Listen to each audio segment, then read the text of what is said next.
Hey, what's going on, guys? Today we are doing a slightly different tutorial. Typically on this channel, I have these master illustration tutorials where I go through and I look at master artists and I break down their style and whatnot, and we try to see what we can learn from them. Today I'm actually going to be looking at the art of Slime Rancher, which is all of the concept work that I could find by Ray Brolhide. I believe that's how you pronounce his name. His social media connections, as usual, are going to be in the description below, so you can check out his art. But I wanted to take a look at some of the work it is that I found for Slime Rancher 2 and just do like a quick analysis and breakdown of some of the things that I saw because I think the work is really beautiful. But it also gives us a chance to kind of look at other stuff that doesn't focus around just one illustrator. Because, as for example, if you're creating art for a game, uh, such as Slime Rancher, there's certain ways it is that you can take the aesthetic and keep certain visual motifs, certain visual ideas, keep them consistent through everything, through the characters that are designed, through the environments, and through the props. And when I took a look at this guy's work, I just thought this was a great example of that. And so I wanted to go ahead and feature his work, and we'll do some breakdowns of different concept art that I found of his work. So typically, whenever I do these analysis, I like to put things into a grayscale. What's really interesting that we notice whenever we're in this grayscale is that we notice that a lot of the color here all condenses down into one value range, right? So that was very intentional, and that is the reason why he's able to create so much color variation within this field while at the same time making it look like it is harmonized. Is because in terms of the value range, it is harmonized, right? There's only a couple of spots that are slightly out of a middle value range that are here, right? So that's something to consider whenever you're thinking about your colors, because whenever we just put it into this tone, we can start to see how it is that everything is organized. You have this mid-tone value range, and then you have these dome-like shapes that are a lighter tone, and then of course you have the clouds, and the sky is actually darker than these dome shapes. And we could see that the darkest value objects in the scene outside of the shadows are actually the trees themselves. But what else do we see that is consistent with this? Well, we see a lot of the same shapes happening here. We see this egg-like shape. I mean, this looks like a ceramic egg with all these designs on it, almost like some sort of an ancient ruin or something that's buried under the ground. And we see it here repeated throughout the environment, right? But we also see variations of that. You could say these clouds are a variation of that, right? They're very much shaped like an egg. They're very rounded, right? And the same thing with the trees. The trees themselves have this kind of a rounded shape to them, right? You could almost say this is like an upside down egg that got pulled on both ends, and then he added like other circles onto it. And then we also see the other circles being followed through here. We see it on the character, her bun, her head, this backpack that she's carrying. Even the elliptical here, they all suggest something circular, and the ground as well, right? The ground that she's standing on, it's all very circular. This is something important to notice at first, and as we can see when we pull out, it's very readable, right? So let's go ahead and just put it back into color. I mean, wow, the colors are beautiful, and he must be using some sort of a texture brush, obviously, in order to create all this variation. It's really cool, very fancy color work going on here. let's move to the next one. All right, so you start to notice something. Well, I started to notice something in this piece. Everything has this very like aqua kind of aesthetic throughout the whole thing. Like I have not looked at anything about this game until I looked at this guy's art. But clearly this is a water themed game, right? Because we see that in the different kinds of vegetation or the flora that he's selecting on which ones it is that he's going to use. And we see different principles being used here. We have this big shape, medium shape, and small shapes being used here, right? Again, if we take this and we broke this into grayscale, what would this look like? What could this tell us if we put it into a grayscale?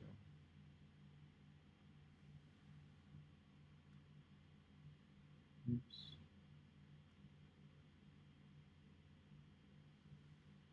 All right, well, he's got a very clear direction with the lighting, obviously. He's letting certain things go in the background while keeping your eye focused on the focal points, which is the interaction between this main character and this other little creature that's in front of her. Let's go ahead and let's look at some of the other stuff though, because it's really the design stuff. Yeah, here we go. This is the stuff I'm really excited about looking at. So there's a number of different things it is that we can notice that has similarities throughout all the designs here. Notice we start to see a repeat variations of what? Of these circular shapes, right? These are all got these circular shapes. Even these are circular in a sense. And up here, it's circular as well. And these, the way that he did the lines in the tree, they all remind me of the way it is that the ceramic egg-looking hills were designed in the beginning, right? Like there's this smooth kind of lines that cut across it, and it's very visually pleasing to look at. And then of course, like I said here, again you have like these circular shapes, and everything always comes with, when it comes to these different pieces of flora and fauna and different things in the environment, you can always see that there's a play off of these different shapes. There's a big, and then there's a small. Or you have this big shape here, and then you have a medium, and then two small, right? And then again, you have these kind of wavy curves here that add an element of design to it. Same thing as it goes here. You know, you have like this straight, and then you have this curve, kind of zigzag as well. So these different aspects of an individual shape, they end up balancing one another. You know, you have a big shape, and then in order to emphasize the bigness of that shape, you're always going to have a medium shape or a small shape that goes with that.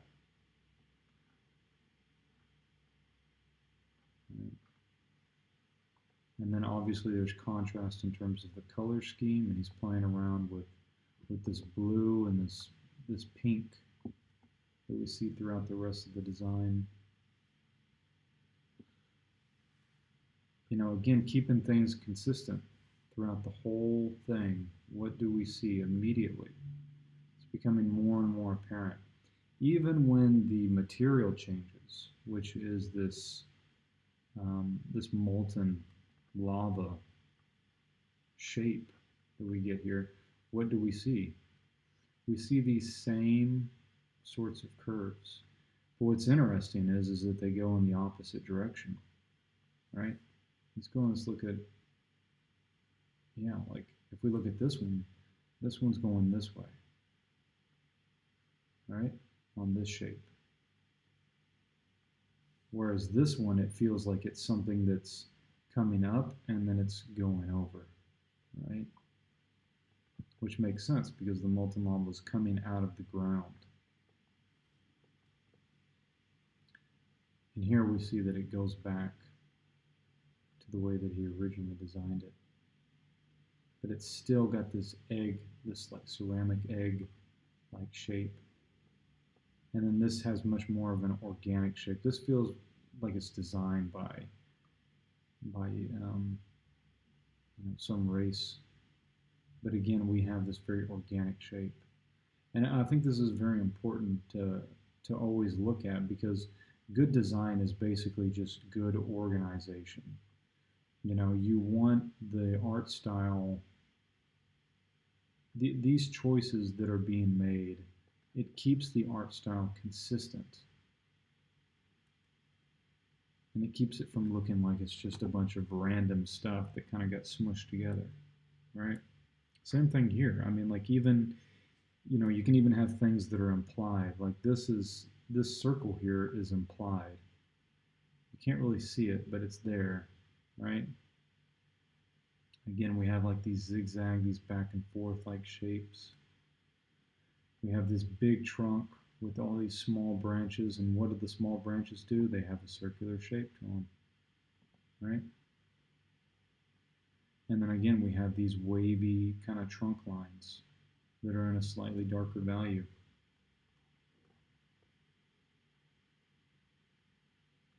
All right, let's go ahead and let's move on to the next one. Again, like I said, we can see the same design going through everything. And it makes sense because the art directors and the concept artists probably came together and said, okay, well, what we're going to do is we're going to create an aesthetic that carries through everything. So as we had already stated in a couple of the previous concept art pieces, we can see that this is a water-based world, right? This character is traveling to this location over water and is coming to this other world on this island. Like I said, I don't know anything about it outside of just looking at the art, because I wanted to see how much information they conveyed in just the art. If you're just looking at it without any background understanding, what could you understand from looking at it? And immediately you get this kind of Wind Waker kind of vibe from the art direction.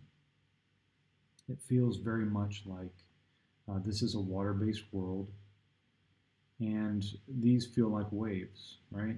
So we can see how this kind of wave aesthetic that is in the basic props is carried through in every part of the design of the environment, of the character, of different environment elements. And again, we see the same thing. What are we seeing? We're seeing a lot of circles. A lot of circles. Right? Really beautiful work. Okay, we got a couple more, and then I'll go ahead and close this out. So this is one of the flash art pieces that Ray did, and I'm going to go ahead and drop this into a grayscale and take a look at it.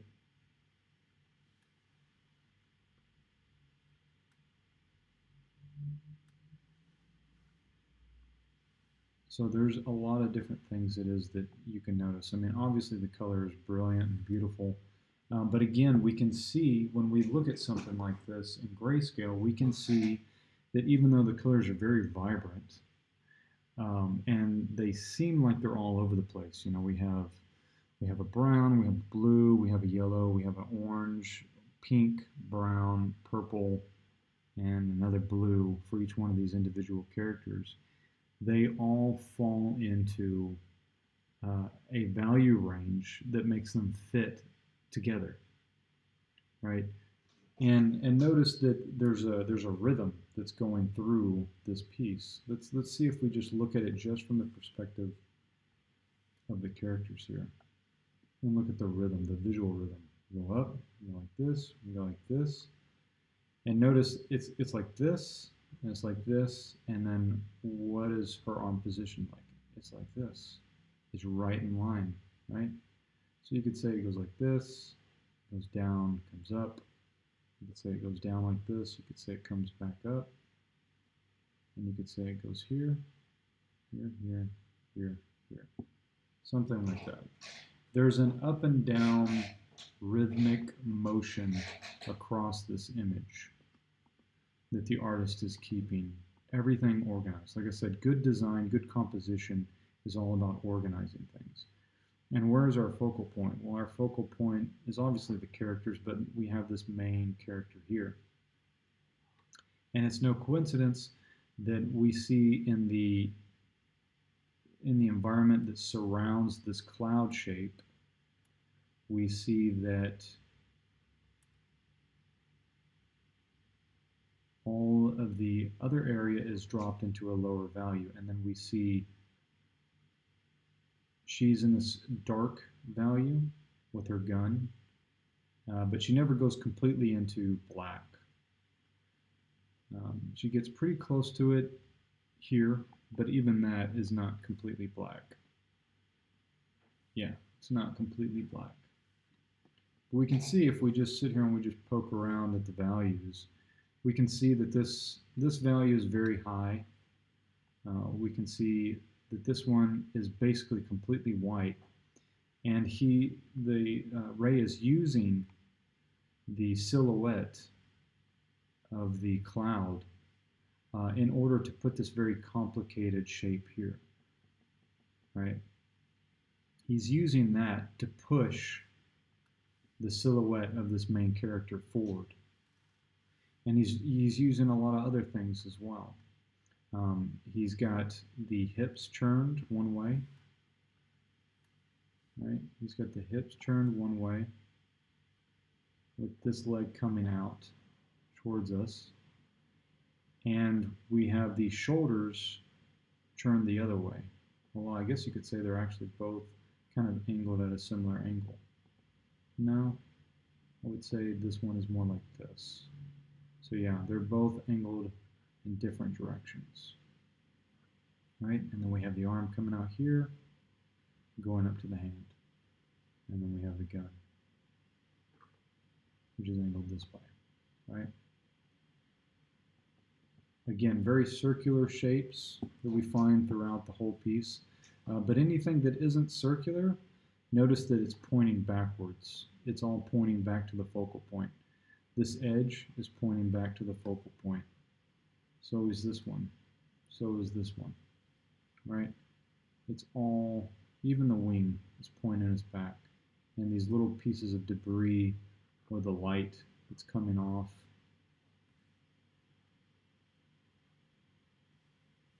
pretty cool.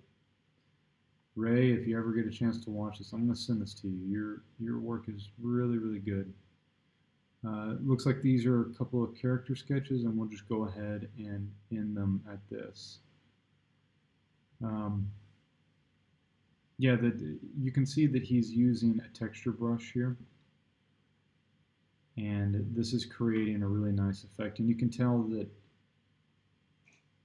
it's really the texture brush is giving him a lot of mileage for his for the amount of effort that he's putting into it, because it's creating this gradient of color from one color to the next,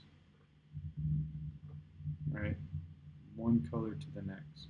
Even though they're broken up into white, light blue, and then this darker blue, he's still able to create a little bit of an effect of blending by having this texture brush. And it also looks like this one got dropped into, maybe it had like a noise filter or something on it.